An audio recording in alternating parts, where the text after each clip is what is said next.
Hello, this is Rose Shelton, and this is the I Am Mind series. This was actually the last installment of the I Am Mind series, so I'm kind of going to wrap up everything and then move on from there. After this series, I'll start another series in a few weeks, and I'll put out information about that. Good morning, Charles, Kevin. Good morning. Thanks for joining me. So I was saying that this is the last session in the I Am Mind series. Good morning, Orlando. In the next few weeks, I'll start another series, and I'll put information out about that before it happens. But so what I'm going to do is just kind of recap everything. And for those that this is the law of first thought, and Law of First Thought really encompasses everything about the I Am Mind series.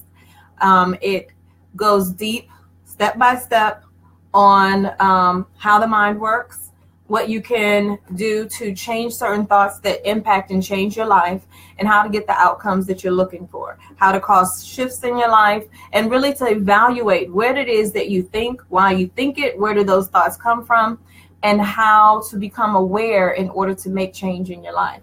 Good morning, Chris. Good morning, Kashif. And so if you get a chance, please get the book. It's really good. Everyone that's read it it's really been a help to them and making those changes and really just figuring things out. And one of the things that was really important to me when I wrote the book is everyone used to always tell me, good morning, Derek, Cynthia. Hey, Cynthia. Emmett, good morning. I would hear people all the time saying, you should do this. And I'd be like, okay, why? Oh, you should do that. And I'm like, okay, why? This, if you do step A and then you do step B, then this will change. And I'm like, okay, how does that work exactly? Like the how and the why I did not hear. I've always been told what you should do. I've always been told what you should not do. People are always having a lot of information, but it seems like it's just repeating what they've always heard, and it sounds really good. And sometimes things sound good because they're true, but you have to really know why and how things work. And here's the thing about the mind that most people don't realize.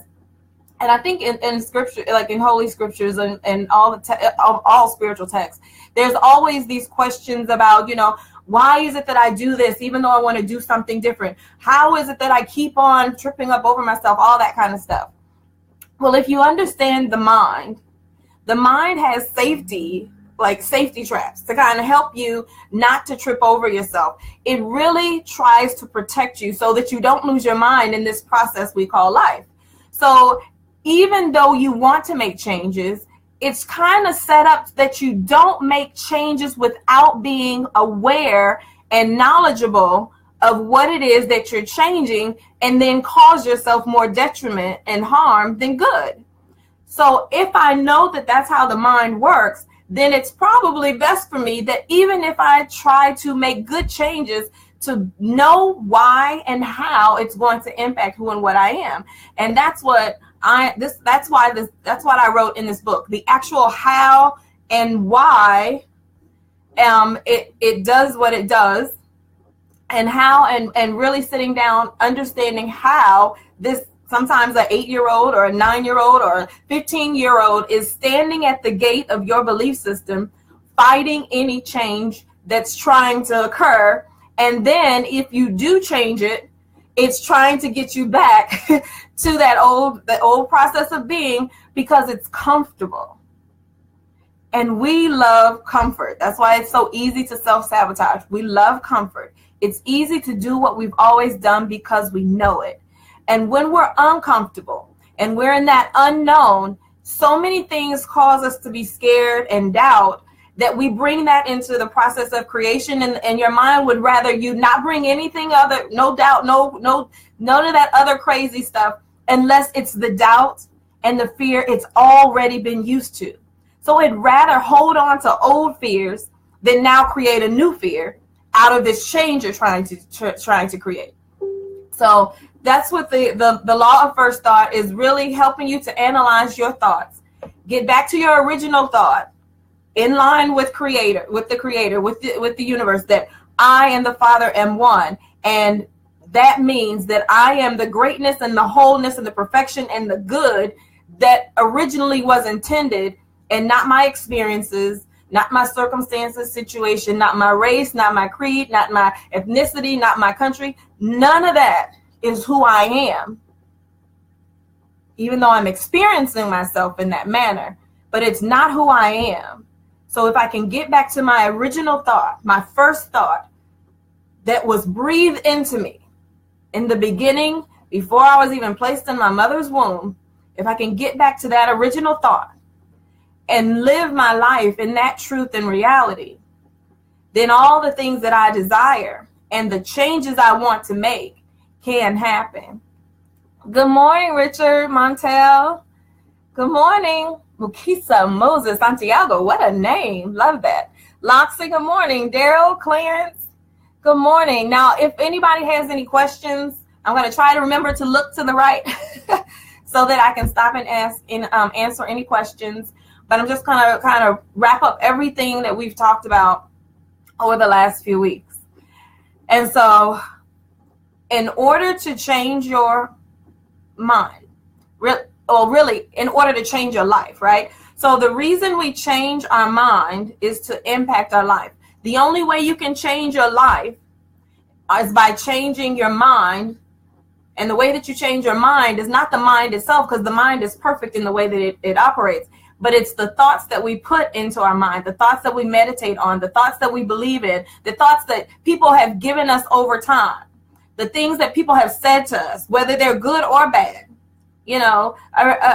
sometimes people buy into even the good, and they get these big egos, but they're wondering why they have this big ego, but their life does not equate to this ego, or it does equate to that ego, and they have all these things, but they have no peace, they have no love, they have no real relationship. All of these things that we buy into create a belief system that then our life manifests. And if there is something, and it can't be defined by things, and that's one of the things I really want people to get. You cannot define happiness or joy or success of mind and success of self and awareness and self-actualization by the ability to manifest things. Because things are just an after manifestation and reflection out of doing, really, not really being. Anybody can create or steal, or which most people that we know are successful have stolen their wealth because they believe themselves to be superior or more important. But that's not a real belief system that is in line with the truth of creation, because the creation says all things are equal. And everything that I have created is good and in line and in perfection one for another, that they are all part of this one universal body. So the hand is not greater than the foot is not greater than the mind. They're all playing their part. And without one, there's disease, there's disconnection, there's division, right? And so anything that you buy into thinking that it has to do with material things, you miss.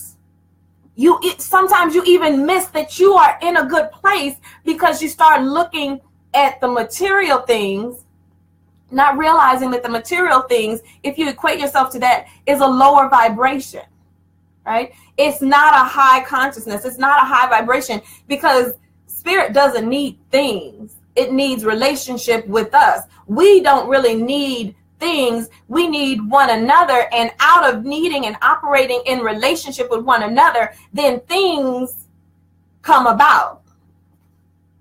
I hope that makes sense. Good morning, Daryl, Marcos. Hey, Roy. Hey, Danielle. Hey, Clinton. Good morning. Byron, John. Good morning, guys. Hey. So to recap from the very beginning, what I did is, in order for you to be able to change your mind and change your life and the manifestation, and I say manifestation because it's what's coming out of you, that which I infests within me, and then it manifests. It becomes matter, materializes into existence from that which has infested my own thought, my own being, who and what I am. And that could be anything. So in order to do that, you have to go all the way back and really question everything about who and what you are. Because you have to know, right? Knowing is truly half the battle. Knowing why and how I think the things that I think, I act the way that I act, and I'm manifesting what it is that I'm manifesting is half the battle. But you have to go all the way back. You can't just kind of like dig at the surface and deal with what you're seeing at the surface and think that it, oh, okay, I'm doing that because of this, or I reacted this way because of that. No, you got to dig a little bit deeper, like all the way to the root, in order to uproot whatever it is and then recreate and plant something new in order for it to grow into something that you truly desire. Good morning, Ira. Good morning, Kendall. So if we go all the way back, the first relationship we have to really understand is I and the Father am one. And that was in the first session I dealt with that. I and the Father am one. And so what does that really mean? Is that I am in a relationship with my Creator, in a constant relationship. There is no separation. Separation between I and the Father is an illusion. It is not real. It is not true. There is no separation. It cannot be a separation. Just like I cannot separate from air. I cannot separate from the universe, from the trees, there is nothing that is existing that I can literally separate myself from. Even if I feel that I am separated by time and space, I am still not separated by it. No matter what it does, no matter what happens, I am still impacted in it, and it is impacted by me. Good morning, Miss Erica. Good morning, Spencer. So I have to understand my place in this relationship so that I can better understand my power.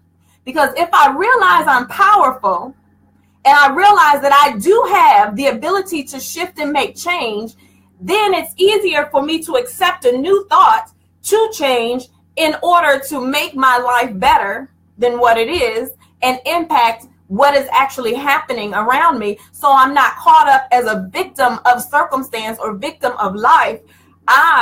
Even if things happen to me, have the ability to cause a shift and a change. And I am not defined by those things. Even if it looks like all kinds of crazy things are happening. So, hey, I'm Vanessa. Blah, blah, blah. So going back to I and the Father am one. So what I said in the very first session is God is absolute. God is law. He does not and cannot change. And you can call him God. You can call him the universe. You can call him the great, she, the great, whatever it is. God doesn't really care about a name, right? Because names are just limitations that you give in order for you to understand a concept that is greater than you, that you cannot articulate beyond the words, because we are humans. We operate with language, but language is limiting. So I don't really care, and don't get caught up in religious context of words, of how you call what you call it. It's the understanding of the concept of who and what you are and what it is, so that you can better operate in this process we call life. So if I and the Father am one, and God is law, absolute, and the process of this relationship that we're in, which is a process of creation, right? We are in a process